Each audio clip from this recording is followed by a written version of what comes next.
This is Redeeming Queer Culture, an adventure. I added that second part to let you know a couple things. First, I hope we have some fun as we do some exploration of culture and history. I want you to gain inspiration to do your own exploration of queer culture and history.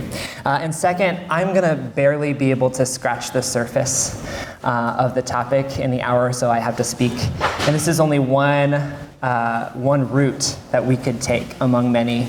I wish I could speak for just hours and hours and hours about the stuff that I've been looking through and learning.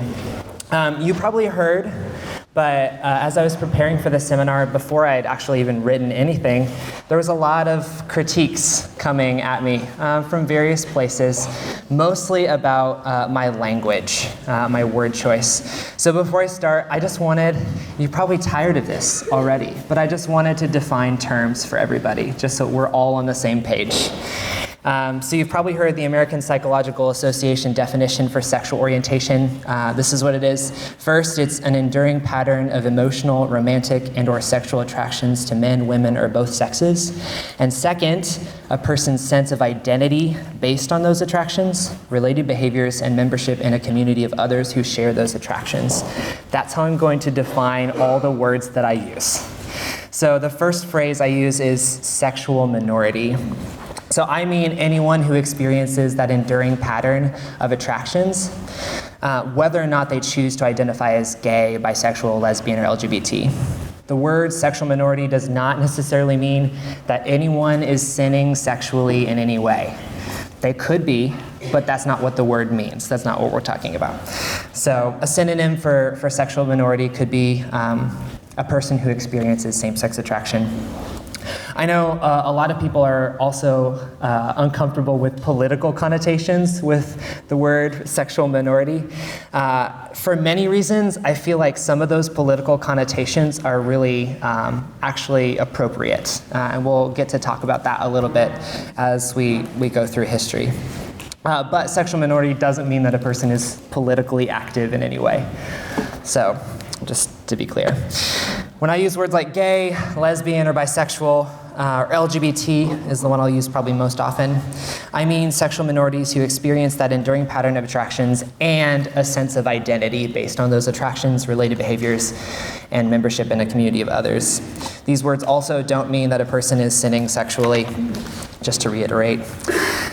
In this seminar, I intend to speak most directly to the experiences of gay, lesbian, and bisexual people. So when I say LGBT, I'm including the T because there's a lot of shared experiences, and transgender people and gender minorities have had a lot to offer to queer culture. But I realize that I do not have the nuance or the training to be able to talk about transgender experience well, and so you'll have to forgive me. I can't go into that. We can talk more about it afterward. Queer is probably the most controversial word that I used.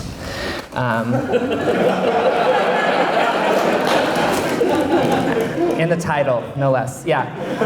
So, in most of the history we will discuss, queer has been a derogatory word. Many of you in the audience have probably heard that word only in a derogatory way. But in the late 80s, in the United States, it was actually reclaimed by some LGBT activists as a way to describe their experience and assert their own power over being able to describe their experiences. So some sexual minorities find it really helpful to describe their experience today, and some don't. I find it pretty helpful for my experiences. It sort of functions as a catch-all category for all sexual and gender minority experiences. Again, the word queer doesn't necessarily mean a person is lusting, having sex, or sinning sexually.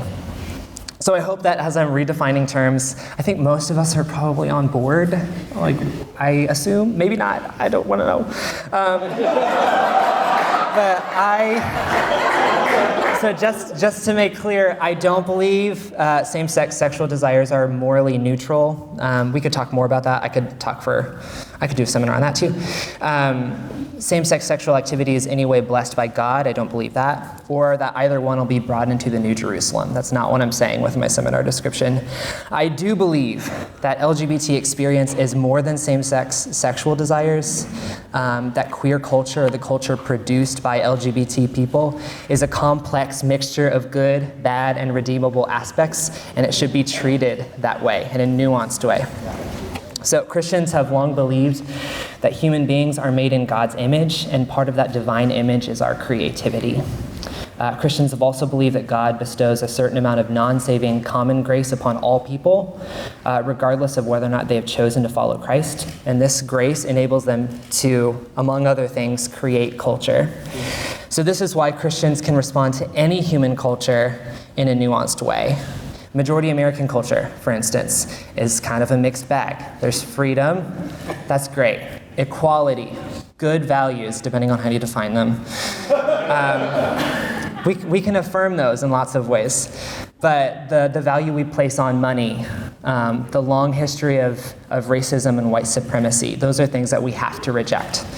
Many Muslim cultures around the world have a high view of God, emphasis on fasting and prayer. Those should definitely be affirmed. At the same time, Christians must fundamentally disagree with some of the major tenets of Islam, the radical oneness of God, inspired nature of the Quran, etc. So I believe Christians can approach queer culture the same way. It's revolutionary. We can disagree with or reject many aspects and yet also affirm the goodness of others that can bring God glory. So if you're taking notes, I want to defend 3 suppositions in this seminar. I thought these were things that could be taken for granted, but I have learned that they are not. So we're going to talk about them. First is sexual minorities have both unique needs and unique gifts to offer. Second is sexual minorities produce culture, and that culture, I know. Culture is not predominantly about sexual activity, and that complex culture they produce is something I call queer culture. It's not monolithic, but it provides many LGBT people with belonging, identity, and inspiration. And third, queer culture is a mixture of good, bad, and redeemable aspects that must be sifted through. Sin must be rejected, and whatever goodness there is must be reframed and redirected to give God glory. So a little bit more about me and my journey of engaging with queer culture. I grew up in a Christian family in a small town in Northwest Missouri, queer hotspot for sure. And 300 people in that town. 300. Not 300,000, 300. I decided to follow Jesus when I was 8. At 13, I realized I was exclusively attracted to the same sex, which, as you can imagine, or probably know from experience, is quite frightening. Moving to college, I became connected to an evangelical Christian community on my campus with a vision for crossing cultures to reach the world with the gospel message. And through that community, I started to believe for the first time that God loves me. That's something that I didn't take for granted. I didn't believe that until college. And that he wanted to use me in all my specificity to fulfill the Great Commission. Having full confidence in my identity in Christ helped me to begin the process of how to learn how to glorify God with every area of my life, including my sexual orientation. I began to be open about it for the first time my sophomore year in a Facebook post. Don't do that. Don't do that. Bad idea. Don't do it. As I trusted God with my life and my growth, he led me to explore what it would look like to be an ambassador for Christ to people like me in secular LGBT communities. So I heeded that call and I dove into a local LGBT student organization on my campus and began to explore LGBT history and literature. Not only to see some of my own experiences represented, which was really important. There's a sort of psychological weight that comes with not being able to see anyone like you in media. So I strove to find that, but I also wanted to be a better ambassador. I wanted to learn how to contextualize the gospel to connect with LGBT hearts and minds. At the time, I had a really low view of LGBT culture, and I expected only to be tempted to sin, and that's it. But interestingly, I was more inspired in my walk with God by queer culture than anything. Sure, there were a lot of things that I had to disagree with and sin I had to reject, but I began to see queer culture in the way my Christian community trained me to see any human culture, both broken and beautiful.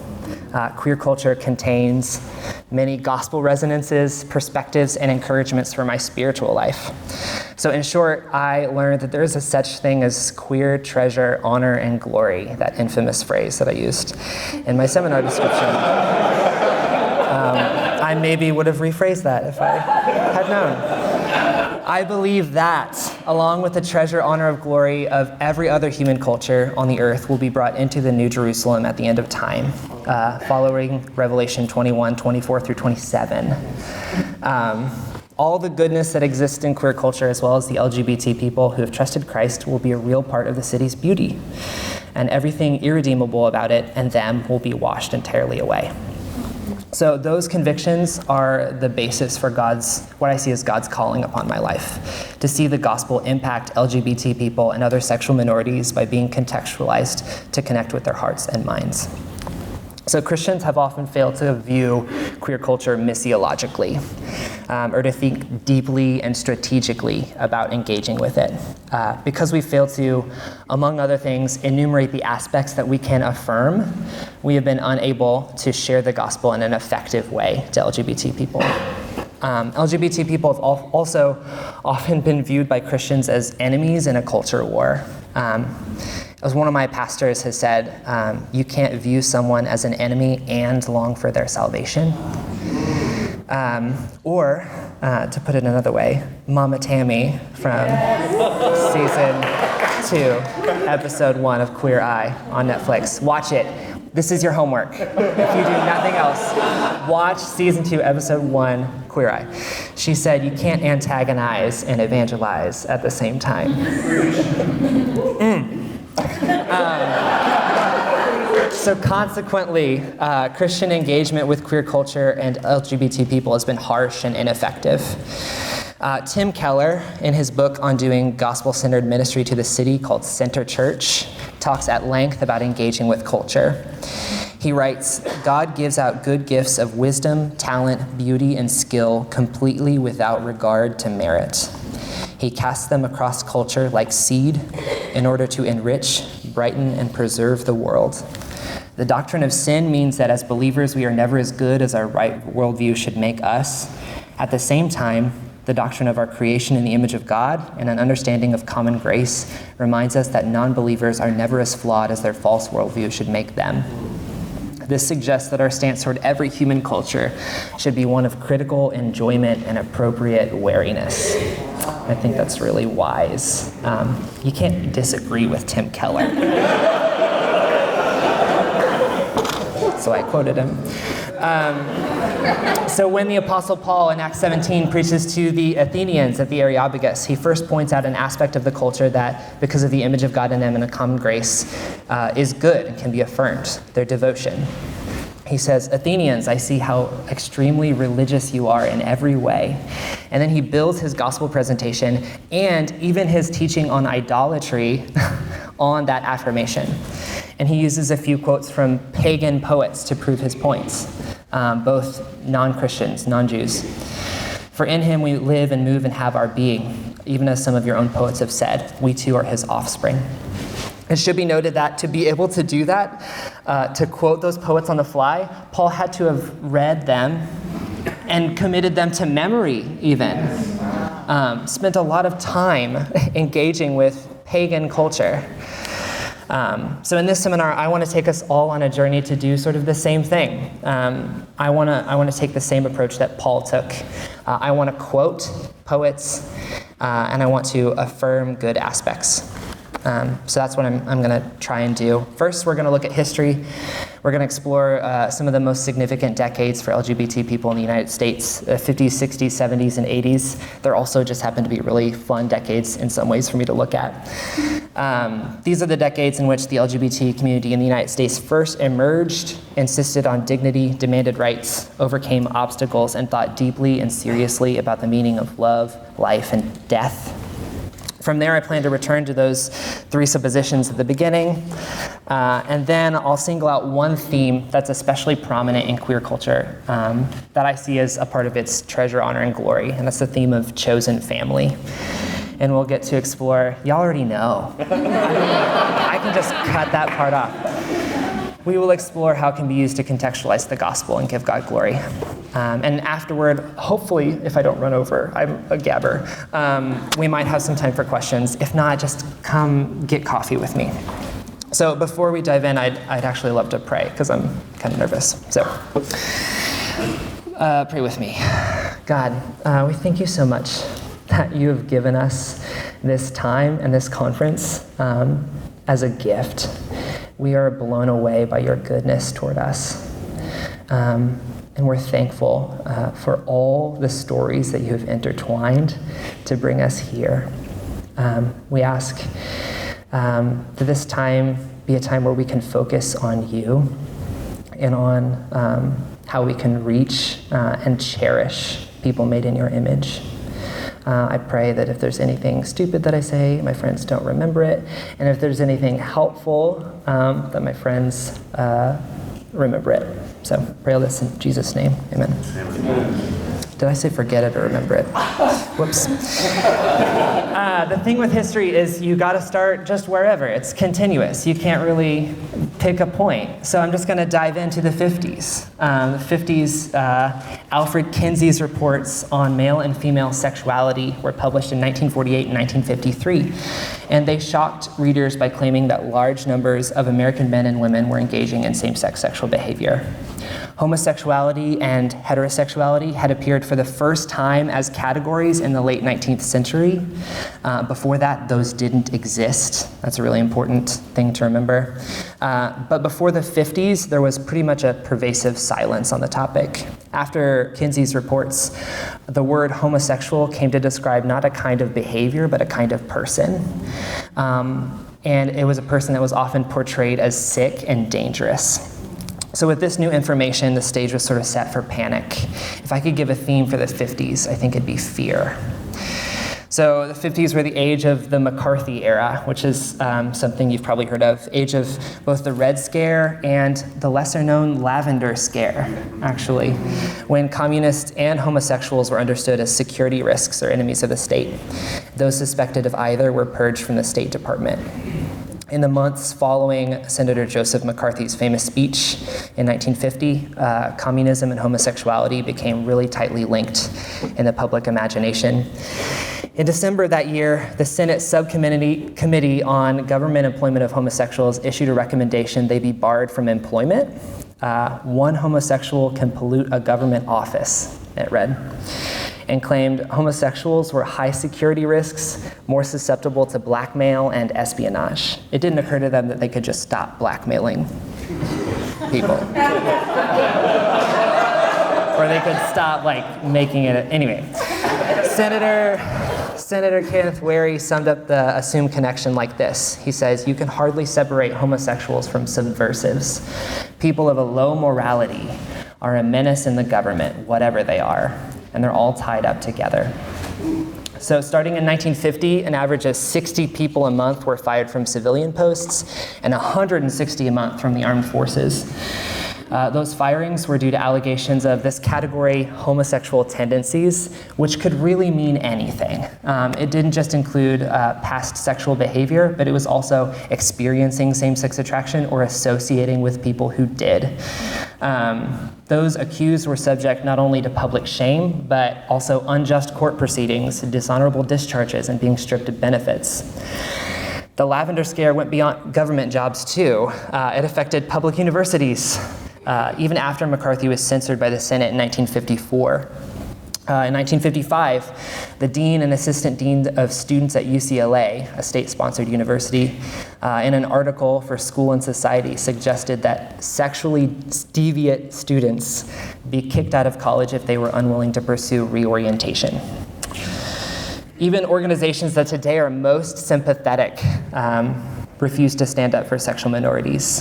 In 1957, the ACLU affirmed that homosexuality is a valid consideration in evaluating the security risk factor in sensitive positions, and it is not within the province of the union to evaluate the social validity aimed at the suppression or elimination of homosexuals. Ooh. In this context of fear, gay bars emerged as some of the only places that could provide sexual minorities with a measure of freedom, safety, and support. Gay bars held and continue to hold an important place in queer culture, not only providing drinks and music and entertainment, but also serving as community centers. A lot of grassroots political activism started in the gay bars. They were only spaces in which sexual minorities could actually be themselves. But the freedom and safety was limited, of course. It was difficult, if not impossible, for gay bars to obtain liquor licenses in the 50s and 60s because the mere presence of gay and lesbian people in a bar was met with charges of disorderly conduct, disturbing the peace, or being a danger to public welfare and morals.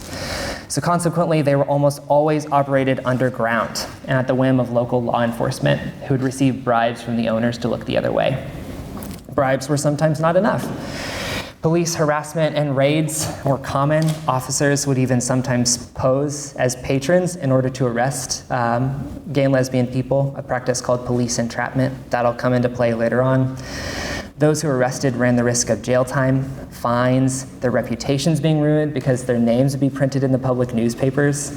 And for women, it was really common to experience sexual abuse by the police officers. Being known as a sexual minority in the 50s could ruin your life. When it came to media in the 50s, there were no movies and books about LGBT people. There were a few exceptions, but those exceptions could not really give a positive view of gay people.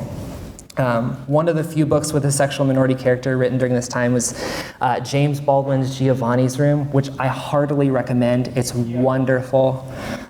It's also deeply unhappy. It's the story of David, who's an American expat living in Paris, Giovanni, an Italian waiter with whom David falls in love, and Hella, the woman David is expected to marry. Baldwin says the book is about what happens if you're afraid to love anybody. And it ends with David alone, having been left by Hella after discovering he'd been cheating, and with Giovanni being sentenced to death by guillotine for murdering his former boss. It's pretty rough. One exception was Patricia Highsmith's novel, The Price of Salt, in 1952. It's actually the movie Carol is based on that book. So it was republished in 1990.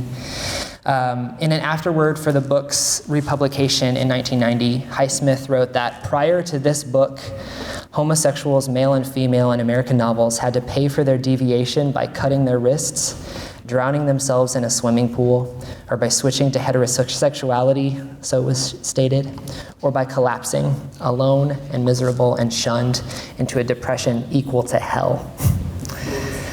So in response to these realities, this was the weight on LGBT people during the 50s. A visible gay and lesbian movement emerged, which is why starting now I'll start using gay and lesbian and LGBT more often.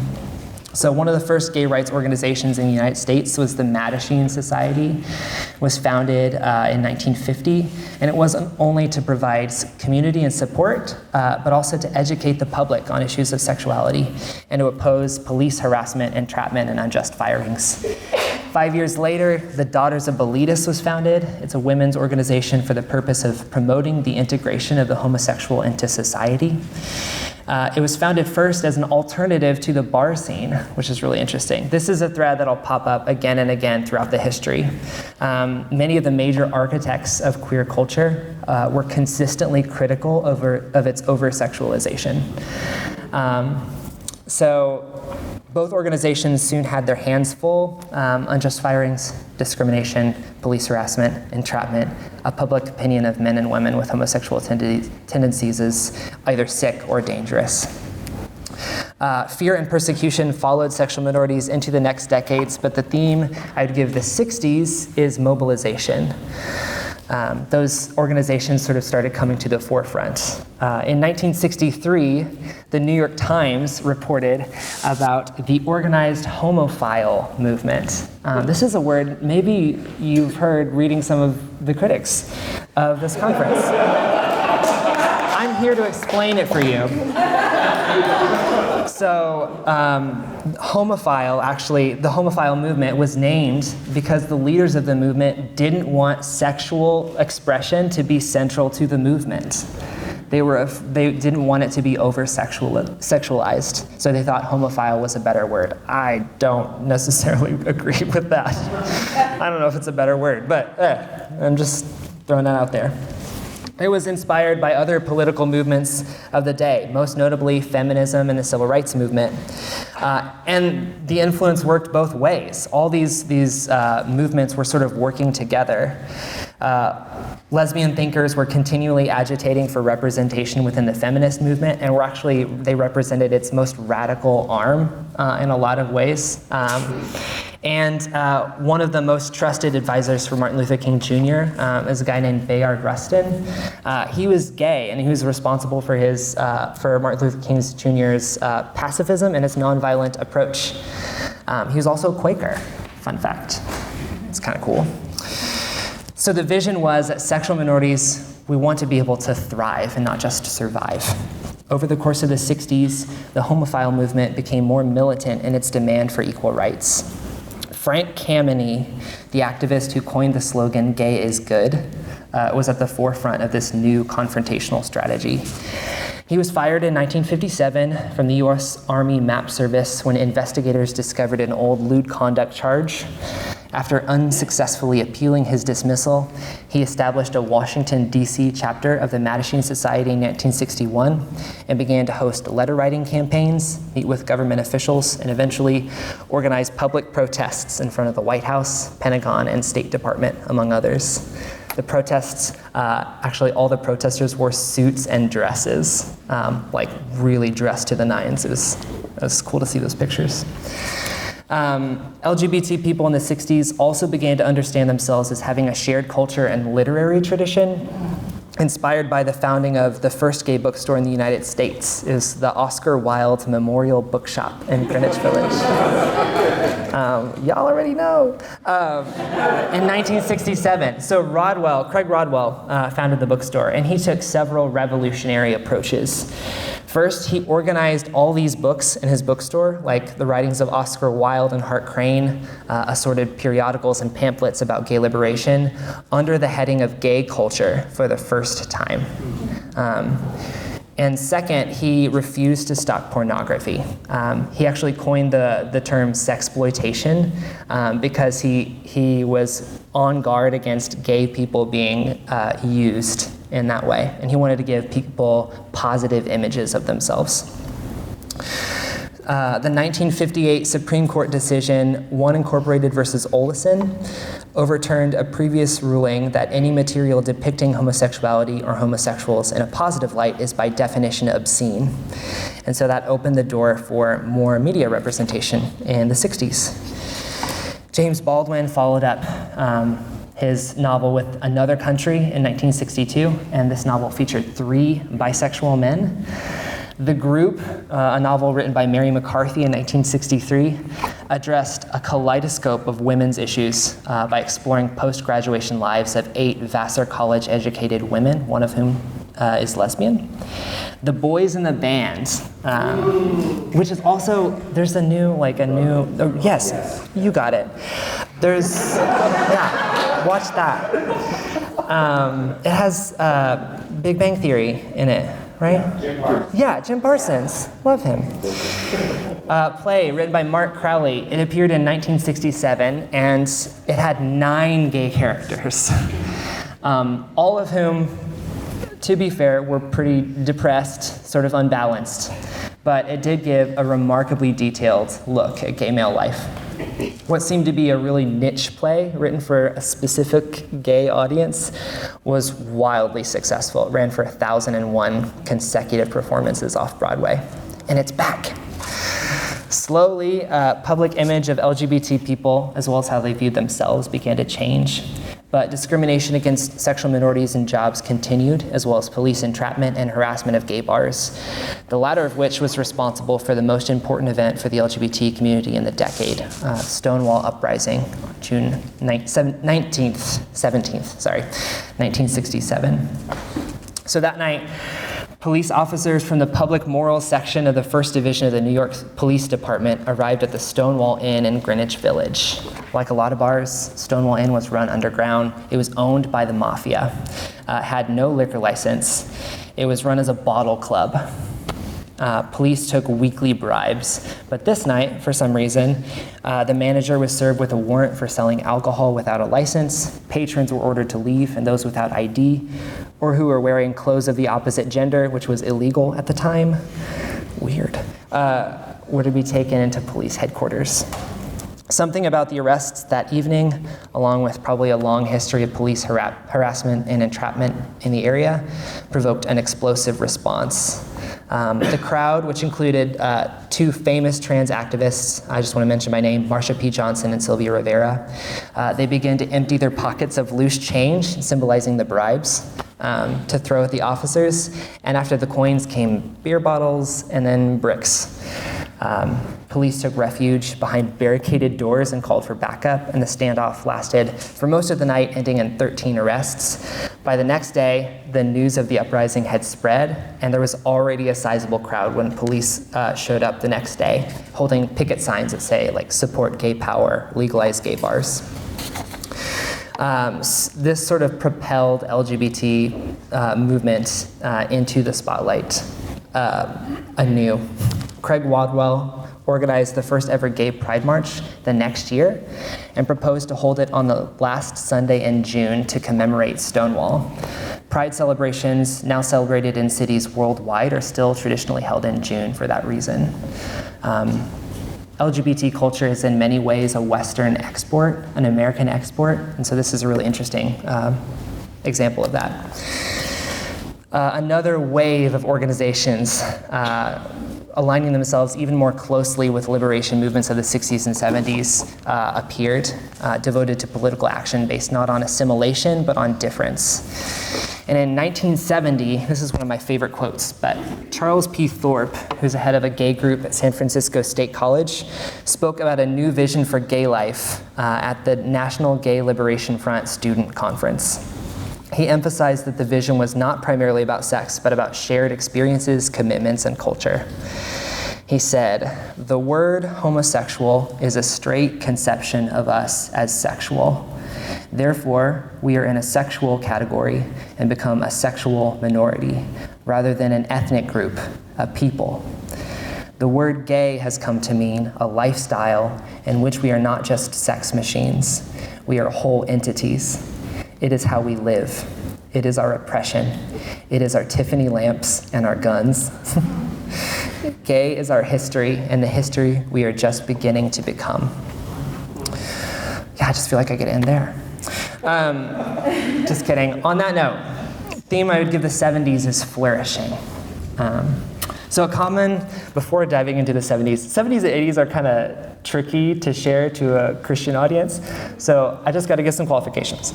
A common oversimplification of LGBT history in the 70s is that this gay liberation movement was characterized mostly by promiscuous sex, which ended with the AIDS crisis. Really simple narrative.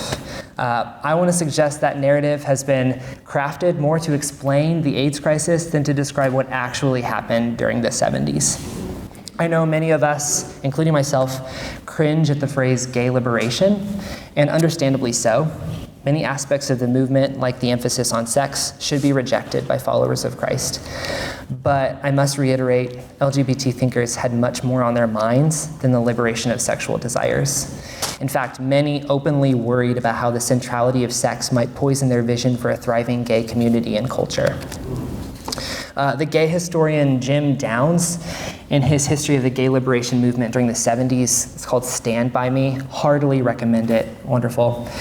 He writes that the term gay liberation encompassed for some a social movement, for others an end to oppression, and for most, if not all gay people, a major turning point in how they defined culture and community.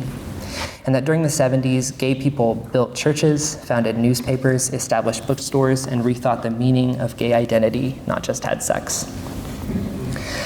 One expression of gay liberation was the flourishing of gay literature and the gay press. So gay newsletters, journals, and magazines founded underground in the 60s exploded in popularity and began to build connections between LGBT people worldwide. Downs writes, gay people in the 70s did not see themselves simply as citizens of Canada or the United States or even of Europe, but as a people transcending place and time. And gay newspapers did not merely embody the international spirit of many gay people, but helped create it. One of those newspapers is called The Body Politic, and it was in Canada, but it was a worldwide distribution. It actually had a huge impact on American LGBT culture.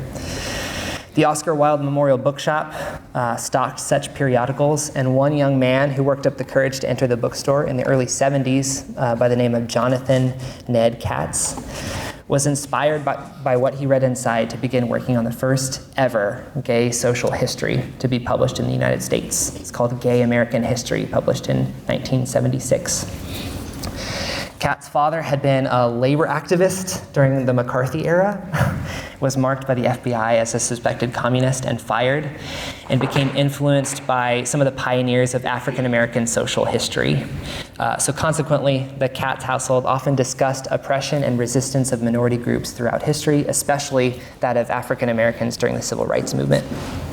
While visiting the bookshop, Katz was captivated by the gay culture of Weimar Germany in the late 19th and early 20th centuries, later destroyed by the Nazis.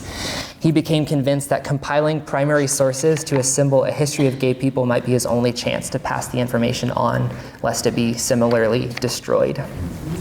So he published this book. It's a tome. It's huge. It's like 500 pages. The major contribution of gay American history was Katz's grouping of historical events and primary sources under the same heading. This is just like Rodwell's gay culture heading. This editorial move was revolutionary. It created a historical genre, and it made it possible for LGBT people to access, locate themselves within, and base their community upon a shared history, and to gain inspiration for their own resistance against oppression. Many gay liberation organizations were founded during the 70s, late 60s and early 70s. Some of them, the Gay Liberation Front, the Gay Activist Alliance in 1969, Lambda Legal Defense and Education Fund, 1973. But to offer a counterpoint to largely white male-centered developments, the Combahee River Collective was a black lesbian feminist collective, and it split from the National Black Feminist Organization in New York in 1974 to articulate its own vision for resistance against oppression. For the collective, all oppression is connected. This is sort of the revolutionary mindset of the time, really expressed really well. Its 1977 Black feminist statement reads, "The most general statement of our politics at the present time would be that we are actively committed to struggling against racial, sexual, heterosexual, and class oppression, and see as our particular task the development of integrated analysis and practice based upon the fact that the major systems of oppression are interlocking. The synthesis of these oppressions creates the conditions of our lives." For lesbian women and LGBT ethnic minorities, often marginalized even in the very spaces that protect part of their identity, interlocking oppression was a fact of their lives. The message of the collective was that just as oppression of LGBT people was connected with that of women, ethnic minorities, and the poor, gay liberation is connected with Black liberation, feminism, and even socialism. A lot of these movements were really Marxist-oriented. Liberation for one oppressed group meant liberation for all oppressed groups. These kinds of liberation movements not only provided LGBT people with intellectual ammunition and a revolutionary spirit, but also community. Audre Lorde was probably the most famous member of the collective, described herself as Black, lesbian, mother, warrior, poet. Badass. And can I say that? I'm sorry. In 1980, she wrote, "Without community, there is certainly no liberation, no future, only the most vulnerable and temporary armistice between me and my oppression." Other communities LGBT people sought during the 70s were spiritual. The decade saw the establishment and growth of affirming denominations like the Church of the Beloved Disciple in 1970, Metropolitan Community Church in 1972, as well as affirming organizations like Dignity and Integrity in 1969 and 1974. As always, the language of LGBT identity and inclusion is complicated, and that should make our response to this development more nuanced than simple celebration or lamentation. For many LGBT people in the 70s, their places of worship had no place for them. Now, there are places of worship that have no place for them. Homophobia made it impossible for many even to be open about their orientation, whether they pursued sexual relationships or not. Many ended up leaving their faith entirely, seeing religion as just another kind of oppression. But many were actually drawn to organized religion during the 70s and saw their faith as providing them with freedom, safety, and support. So while we should never celebrate the spread of a sexual ethic that affirms same-sex sexual activity, we can rejoice that many LGBT people sought refuge in their faith. Forced out of their places of worship, LGBT people sought to create spaces in which they could commune with God authentically, completely as themselves. Unfortunately, those spaces became lightning rods for hatred and oppression and violence. The largest massacre of LGBT people before the shooting at Pulse nightclub 2 years ago occurred in a gay bar hosting a church service in 1973. It was the Upstairs Lounge in New Orleans. 32 people, many of them members of the Metropolitan Community Church meeting there for worship, were killed when the doors were locked and the building was set on fire. In contrast to Pulse, however, mainstream media coverage of the New Orleans tragedy was minimal, and many articles and radio programs actually openly joked about the victims' deaths, the punchline being something about how the real tragedy was that there weren't more who died. In 1973, 1974 alone, arsonists set fire to 4 other gay churches in Los Angeles, Santa Monica, Nashville, and San Francisco. Religion was also the fuel behind the biggest LGBT political battle at the time, LGBT anti-discrimination policies in cities all over the nation. In one corner was Anita Bryant, former Miss Oklahoma, publicist for Florida Orange Juice, and self-described born-again Christian, who led a campaign of repeal of such anti-discrimination policies with explicitly homophobic language. She said, "Homosexuals cannot reproduce, so they must recruit. And if gay rights organizations..." Sorry. Yeah, we need a moment.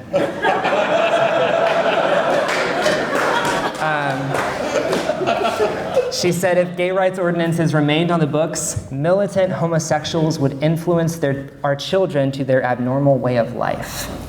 So her campaign against such ordinances was called the Save Our Children campaign.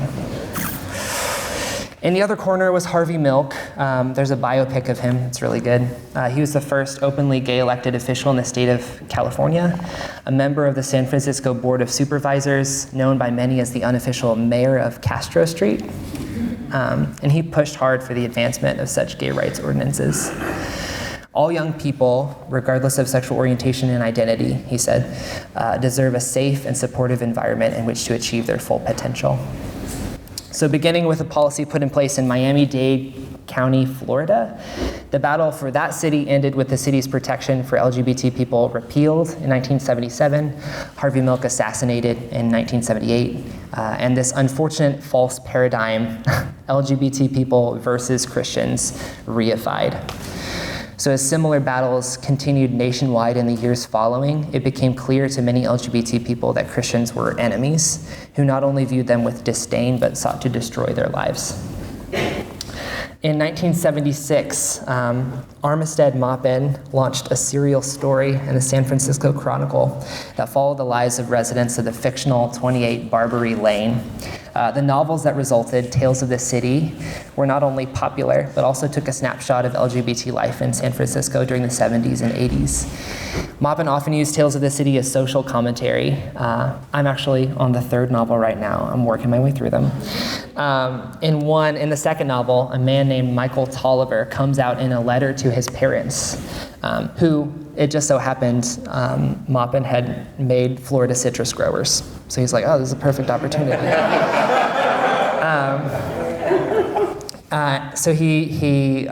Michael Tolliver finds out that his parents staunchly support Anita Bryant's Save Our Children campaign. So he writes them a letter. He has a friend write a letter because he's paralyzed. It's a long story.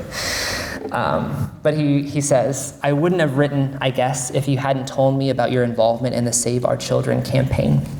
That, more than anything, made it clear that my responsibility was to tell you the truth, that your own child is homosexual, and that I never needed saving from anything except the cruel and ignorant piety of people like Anita Bryant. Being gay has taught me tolerance, compassion, and humility. It has shown me the limitless possibilities of living. It has given me people whose passion and kindness and sensitivity have provided a constant source of strength. For Michael Tolliver and for real-life sexual minorities in the 70s, animosity between many Christians and LGBT people was the main obstacle to faith. For many, the LGBT community became their church. As we move into the 80s, this tension will hold a lot of explanatory power for the experiences of mostly gay and bisexual men during the AIDS crisis. So the theme I would give the 80s is mortality. But before we look at that, I need to make some more, to address some more misconceptions. One of the misconceptions that often comes up about the 80s is, it's not always openly stated, but it's more often subtly implied, but the misconception is that AIDS is a gay disease. And that's not true, I'll just say that. AIDS affected a disproportionate amount of gay and bisexual men in the 80s and 90s because the virus entered into gay communities with many sexual connections. The virus would have done the same in any other community with such sexual connections. The reputation of AIDS being a gay disease encouraged many during the crisis to have little compassion for the victims. They saw it was just. Another common misconception is that gay and bisexual men are just more promiscuous than other people, and that promiscuity causes AIDS. These are both also not true. There were many forces at work to create and maintain an LGBT sexual subculture. The 70s was a decade of huge cultural changes that affected everyone, and one of those changes was the understanding of the role and meaning of sex. Promiscuous and anonymous sexual behavior was characteristic of many people in the decade, not just LGBT people. But, as we've seen, sexual minorities had for many decades been forced to seek to understand their sexuality in secret, because to explore it in any open way, even speaking about it with other people, would mean risking being committed to a psychiatric institution, being disowned or fired, spending time in prison, or experiencing violence. So the normal means by which people process their sexuality, talking with family and friends, openly navigating attraction, seeing their experiences represented in media, were denied sexual minorities. So because they had to keep everything about their sexuality a secret, it's only natural then that a subculture of promiscuous and anonymous sex developed underground, a subculture that LGBT people throughout the decades consistently criticized. What I don't mean to say is that LGBT people, or any people for that matter, are somehow off the hook for their sexual choices. But I only mean to say that there were and still are forces at work creating and maintaining this sexual subculture beyond individual sexual choices made by LGBT people. Widespread fear, misunderstanding, persecution, violence that enforces loneliness, isolation, secrecy, and shame.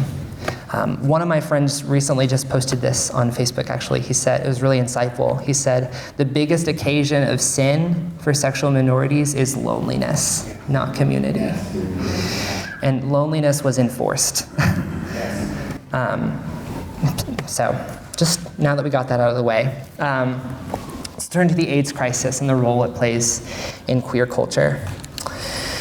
In January 1981, a 31-year-old man in Los Angeles arrived at the UCLA Medical Center with a fungal infection almost entirely blocking his throat. 2 weeks later, he developed a rare lung infection. Meanwhile, in New York and San Francisco, gay and bisexual men began to arrive in doctors' offices with reddish-purple spots on their legs, Kaposi's syndrome, Kaposi's sarcoma, a rare skin cancer.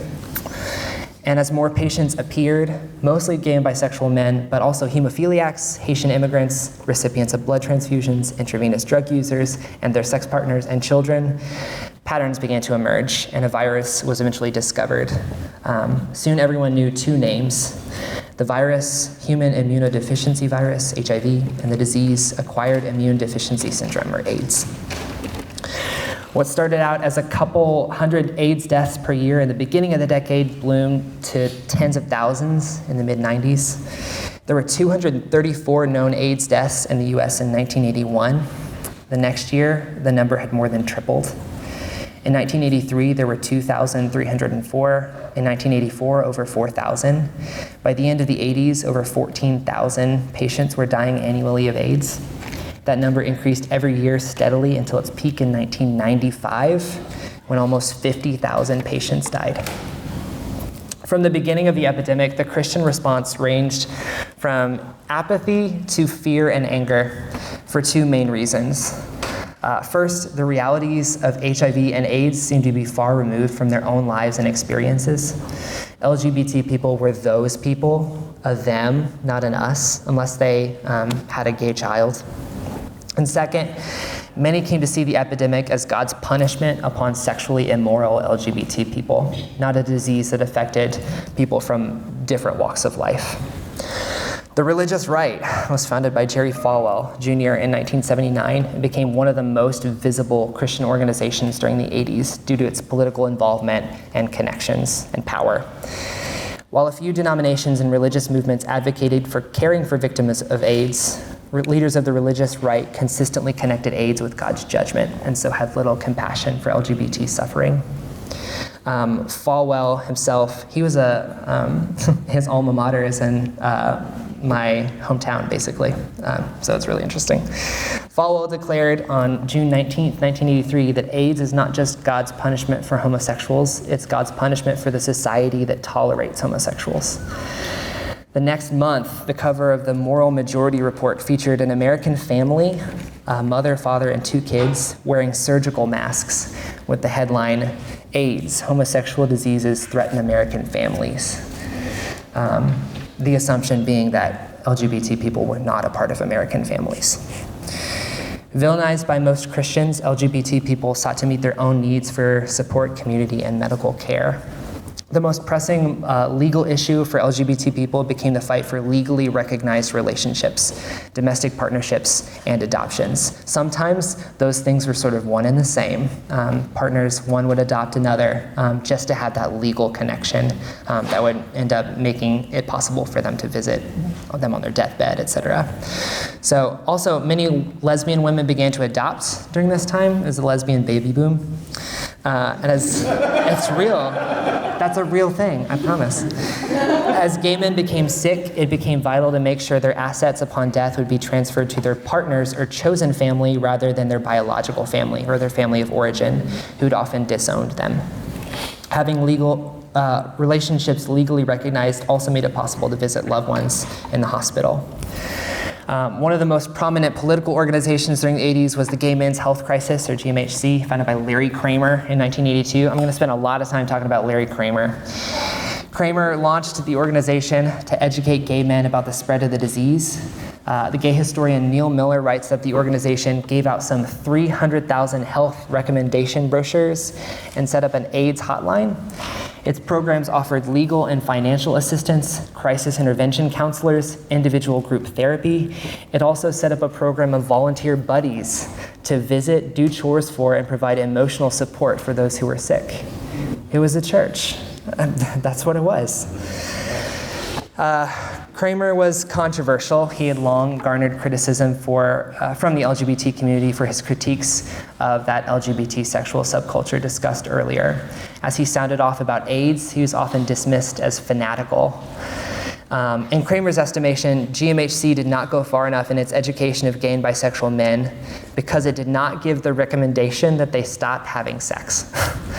So he left to form a more radical political group, the AIDS Coalition to Unleash Power, or ACT UP, in 1987. Their motto was united in anger and committed to direct action to end the AIDS crisis.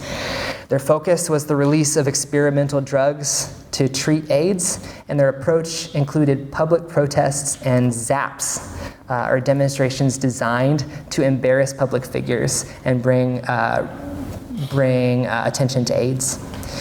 The organization was made up of both men and women. In fact, lesbian women were actually leading a lot of the protest, at the forefront of a lot of the political activity. The most visible symbol of ACT UP was the pink triangle, an allusion to the patch that homosexual men were forced to wear on their clothes when they were placed in concentration camps during the Holocaust. The slogan underneath was always "Silence equals death" in all capital letters. As the epidemic raged on, the Holocaust, with all its political and spiritual connotations, was an image consistently used by LGBT people, like Kramer, himself Jewish, to process through life, death, and meaning. There was a boom of queer literature in the 80s, but I want to focus on Kramer's 1985 autobiographical play, The Normal Heart, which is also Jim Parsons. Oh my gosh, he's everywhere. In this play, Larry Kramer becomes Ned Weeks, a hot-headed, loudmouth gay political activist. In one of the final scenes before being ousted from GMHC, Weeks expresses his passion for queer culture, his frustration that sex had become the main obstacle to its flourishing, and his rage against forces that would stand in the way of survival. Themes that we've seen repeatedly throughout the previous decades. This is one of the more important quotes to me. He says, "I belong to a culture that includes Proust, Henry James, Tchaikovsky, Cole Porter, Plato, Socrates, Aristotle, Alexander the Great, Michelangelo, Leonardo da Vinci, Christopher Marlowe, Walt Whitman, Herman Melville, Tennessee Williams, Byron, E.M. Forster, Lorca, Auden, Francis Bacon, James Baldwin, Harry Stack Sullivan, John Maynard Keynes. These are not invisible men. The only way we'll have real pride is when we demand recognition of a culture that isn't just sexual. It's all there. All through history, we've been there, but we have to claim it and identify who is in it and articulate what's in our hearts and minds and all our creative contributions to this earth. And until we do that, and until we organize ourselves block by neighborhood, by city, by state, into a unified, visible community that fights back, we're doomed.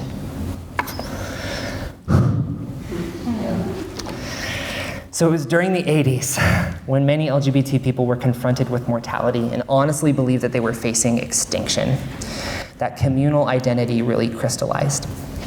LGBT people became united in their striving for survival, and the consistent messages of LGBT thinkers throughout the decades, the development and desexualization of queer culture based on shared commitments and history, they were taken to heart and remain important for queer culture today.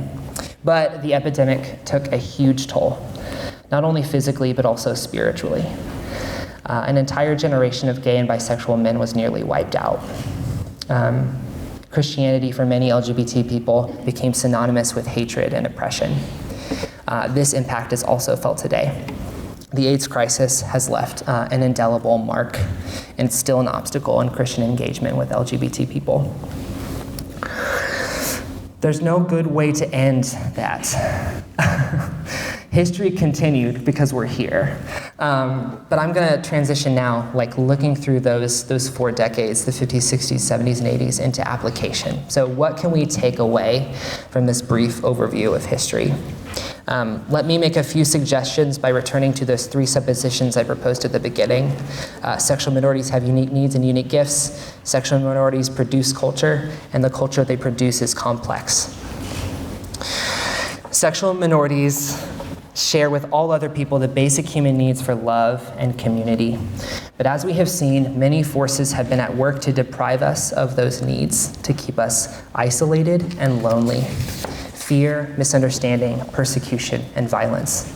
This has meant that our needs for love and community are not only uniquely acute, but are also uniquely difficult to get met. And there are few spaces outside of LGBT communities in which we can be open about our sexuality and still be safe and supported. We have therefore been forced to exist outside of spaces that meet the basic needs of most people.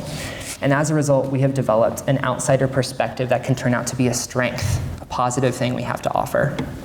We have seen the ways that people fail to love unconditionally, the ways certain people are not allowed to belong, the ways the church often fails in its mission to be a tangible expression of God's kingdom. Our experiences as sexual minorities also provide us with inspiration for creative contributions. Our unique needs and our unique experiences come with unique gifts to offer, and to offer the church. Sexual minorities have also often had to build our own spaces to meet our needs when our biological families and many churches have been unsafe. Spaces like the gay bars, the political and social organizations and collectives, the gay press and literature, our chosen families. In short, queer culture. That's what queer culture is. We're building community. These spaces, although they're flawed, like all spaces created by broken human beings, have made it possible for us to find love and community, to be free, safe, and supported. I have never felt more loved and seen than I have in a gay Christian space. I'm just gonna say that. Hidden in these spaces are blurry reflections of kingdom realities. Imperfect beauty that can point to a perfect Christ. So I want to turn now to one of those blurry realities, blurry kingdom realities, a part of queer culture that I see as part of its treasure, honor, and glory. A part of the culture that, because LGBT people are made in the image of God and are recipients of common grace, is good, beautiful, and capable of glorifying God. And that's chosen family. And I get to talk about one of my favorite plays. Okay. Tony Kushner's Angels in America. Yes, read it. This is all homework. I'm giving you a syllabus. It is a 2-part play written in the early 90s about the AIDS crisis. Prior Walter, a gay man recently diagnosed with AIDS, is visited in a dream by 2 of his ancestors, both also named Prior Walter. We can call him Prior 1 and Prior 2. Prior 1, who died of the plague in the 13th century, and Prior 2, who died of blackjack in the 17th century, revealed that they are heralds who've come to announce the arrival of an angel who will give Prior a prophetic message. Prior 1 brings up Prior's lack of biological family. You have no wife, no children. I'm gay, Prior replies. So, Prior 1 says, be gay, dance, what's that got to do with not having children?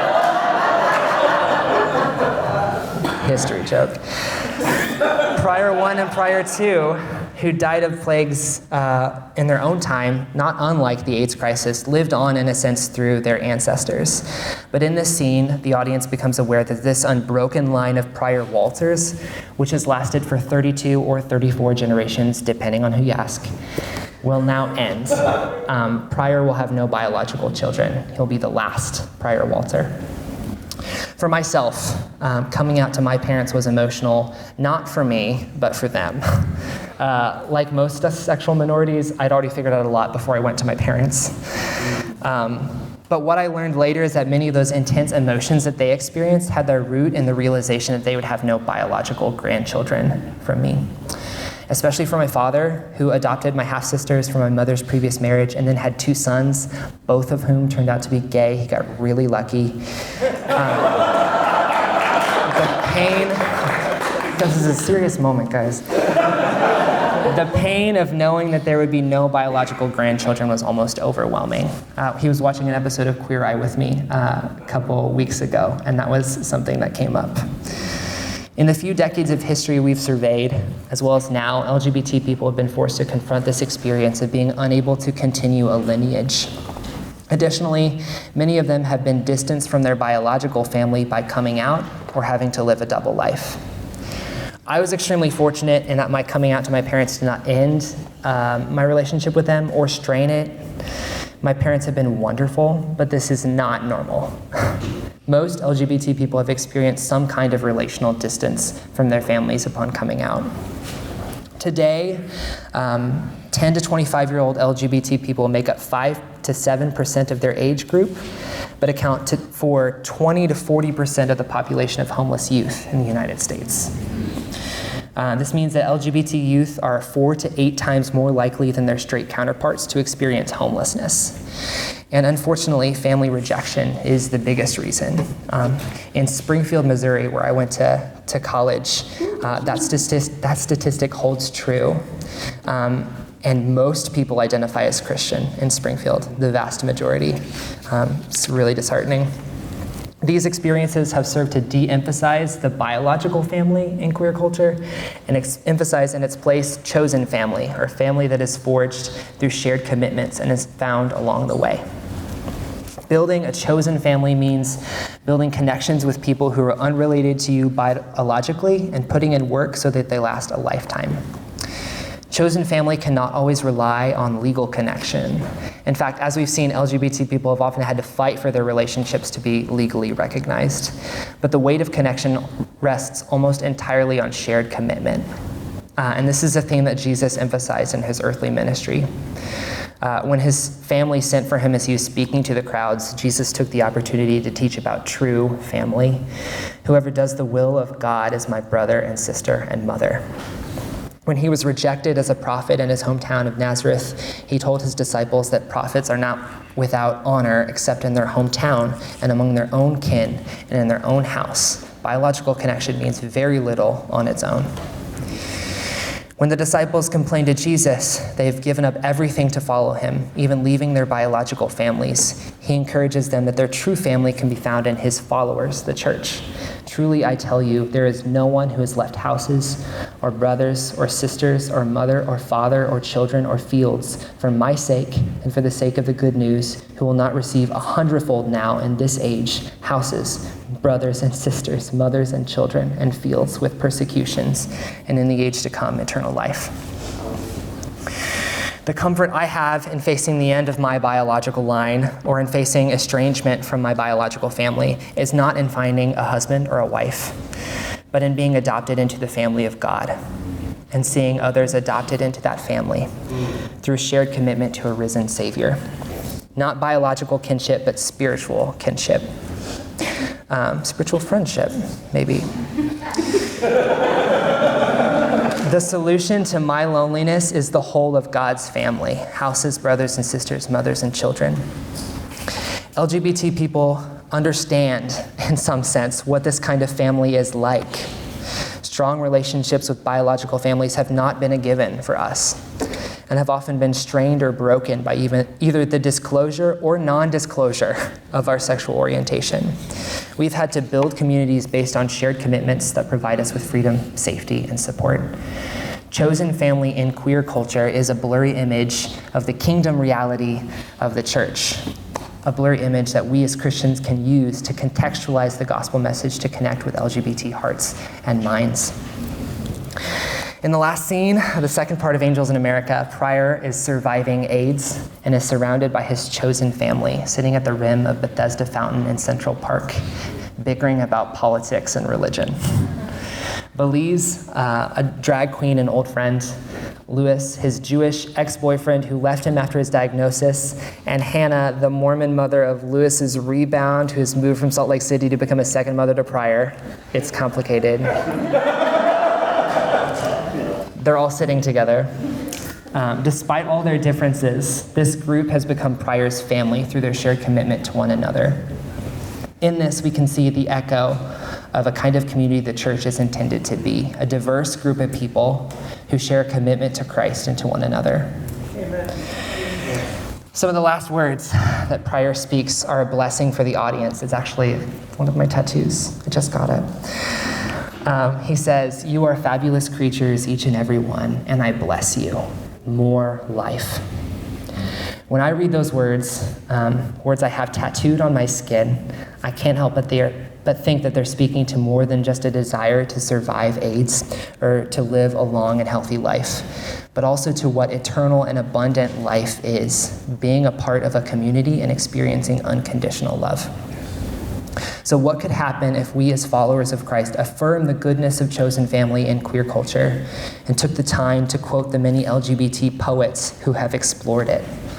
What could happen if we humbly learned from LGBT people about the intricacies and practicalities of chosen family, recognizing that their experiences can be both edifying and illuminating for us?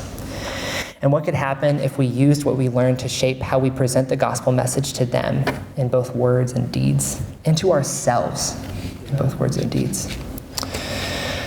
I'm going to pray, and then I'm going to open up for a few, probably no time for questions because I'm a talker.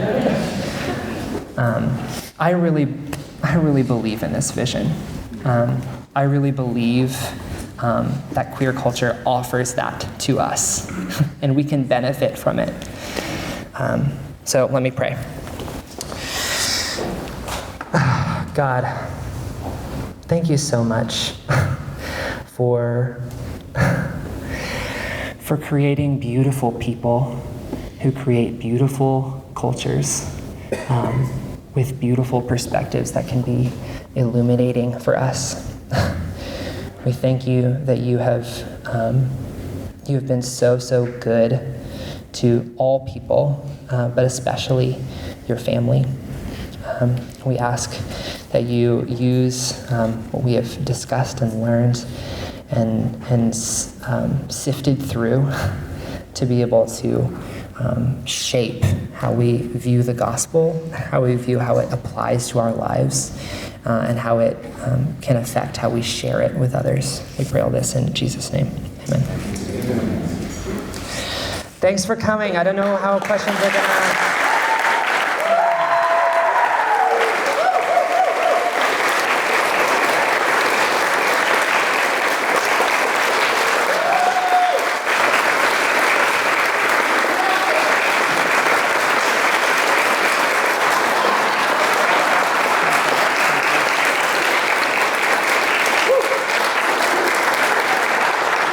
I have not looked at my phone, but I suspect we have much time. 3 minutes. We have 3 minutes. Does someone got one good question they want to ask? There's one person with, perfect, one lady. Could you yell it? Could you yell it? Yell it. Can you speak a little bit to the paradox of living in the queer culture that really still popularizes and sexualizes kind of that sexual deviance and promiscuity while still maintaining traditional Christian values, and how, as a young person, you kind of navigate living in that community while maintaining your Christian beliefs? Yeah. Man, I feel like, yeah. Okay, so there are other people who have said way more insightful things than me about that. One of my friends has a delightful Twitter thread on it that I adore. But one of the things that she talks about is she talks about how queerness is so much more than sex, and how in some sense, this is a weird thought, but if queer is taken to mean existing outside of like paradigms and structures that are given to us, existing outside those paradigms, gay celibacy is really queer, like really queer, you know? And in a culture that only gives us marriage and biological family as the kinship network that we're supposed to have, the church is very queer. Church should be very queer. Oh gosh, don't take this out of context. I feel like this could ruin somebody. You know what I mean. But yeah, the church should be very queer. It should look strange to the world that views marriage and biological family as the promise for all people, the structure that will support all people. Because it doesn't. God hasn't moved that way in history, and God isn't moving that way now. So that's the main thing. Like I really resonate with that word queer in a lot of ways. And I think there's so many shared priorities when we talk about what queerness means that like secular queer people can get behind, and Christians as well. To be clear, I have felt in many ways more supported by secular LGBT communities in that than I have in any church. That's just the reality. I felt unsafe in far too many churches and felt completely safe in almost 100% affirming spaces. So that's a problem we should talk about. Next seminar, next year. Is there room for one more question? Oh, there's not, but you can come talk with me. Come talk with me, give me a hug. My love language is physical touch. My Venmo is the Grant Hartley. Okay, thank you.